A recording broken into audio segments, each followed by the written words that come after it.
D'origine chinoise, le thé est connu depuis l'Antiquité et reste aujourd'hui la boisson la plus bue au monde après l'eau. En Chine, le thé est servi dans de minuscules théières et suit un rituel aussi poétique que précis. Alors comment est cultivé le thé en Chine et comment est-il servi? Réponse dans ce reportage effectué à Guilin, dans la province du Guangxi. Nous sommes à Guilin. Ici se trouve l'Institut de recherche scientifique du thé qui développe 300 types de semences de thé pour tout le sud-ouest du pays. Le thé est une boisson stimulante, obtenue par infusion des feuilles du théier. L'Institut de Guilin en cultive 250 espèces sur une zone de 40 hectares.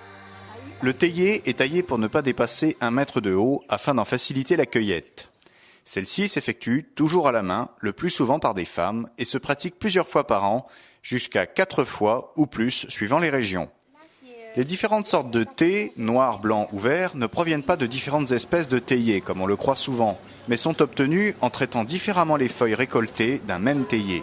Car c'est la cueillette qui détermine le type et la qualité du thé final. Les feuilles les plus jeunes sont vert clair. Ce sont les plus riches en substances et celles qui fournissent la boisson la plus goûteuse et la plus raffinée.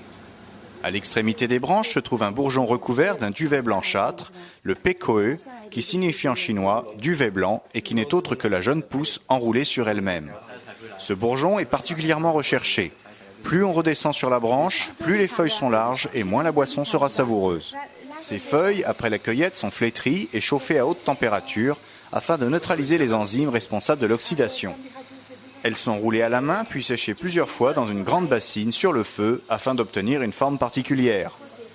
Si ces opérations élémentaires sont assez simples et volontiers montrées aux visiteurs, les méthodes exactes, elles, sont des secrets industriels jalousement gardés. Notre caméra n'a donc pas pu filmer bien longtemps les coulisses du séchage. Lorsque le thé vert est prêt pour la dégustation, il est infusé dans une eau moins chaude, entre 70 et 80 degrés, pendant 2 à 3 minutes.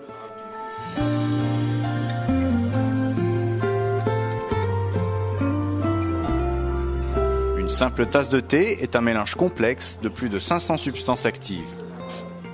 Outre les différences liées à la nature du thé, la durée d'infusion, la nature et la température de l'eau entraînent une variabilité extrême de la composition de la boisson.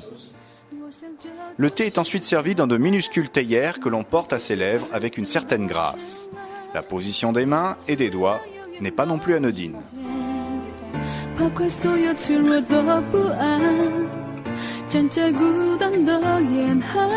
Le centre de recherche de Guilin est un lieu privilégié pour s'initier à la culture et à la dégustation du thé. Mais ce n'est pas le cas partout. Ici, pas de culture ni de démonstration de séchage. Nous sommes dans une maison de thé au centre-ville de Guilin. À l'intérieur, une galerie de boutiques à thé et des salles où vous attendent des hôtesses en costume pour la dégustation.